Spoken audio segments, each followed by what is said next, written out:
দীর্ঘ ১৭ বছর নির্বাসিত জীবনের অবসান ঘটিয়ে শিগগিরই দেশে ফিরতে যাচ্ছেন বিএনপির ভারপ্রাপ্ত চেয়ারম্যান তারেক রহমান।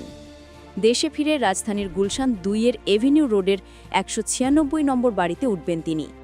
এরই মধ্যে বসবাস উপযোগী করে প্রস্তুত করা হয়েছে বাড়িটি। বিএনপির ভারপ্রাপ্ত চেয়ারম্যানের দেশে ফেরার বিষয়ে দলের পক্ষ থেকে সুনির্দিষ্ট কোনো তারিখ বলা না হলেও তিনি যে সহসাই দেশে ফিরছেন সে বিষয়ে নিশ্চিত করেছেন তারেক রহমানের ঘনিষ্ঠ একাধিক ব্যক্তি। এমনকি গত ৬ অক্টোবর প্রকাশিত বিবিসি বাংলার এক সাক্ষাৎকারে তারেক রহমানের কাছে জানতে চাওয়া হয়েছিল তিনি কবে দেশে ফিরছেন।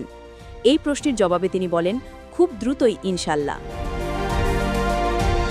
জানা গেছে এখন পর্যন্ত ডিসেম্বরের দ্বিতীয় সপ্তাহে তারেক রহমানের দেশে ফেরার বিষয়ে প্রস্তুতি চলছে।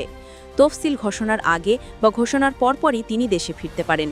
তবে এটি চূড়ান্ত নয়, সবকিছু নির্ভর করবে সার্বিক পরিস্থিতির ওপর।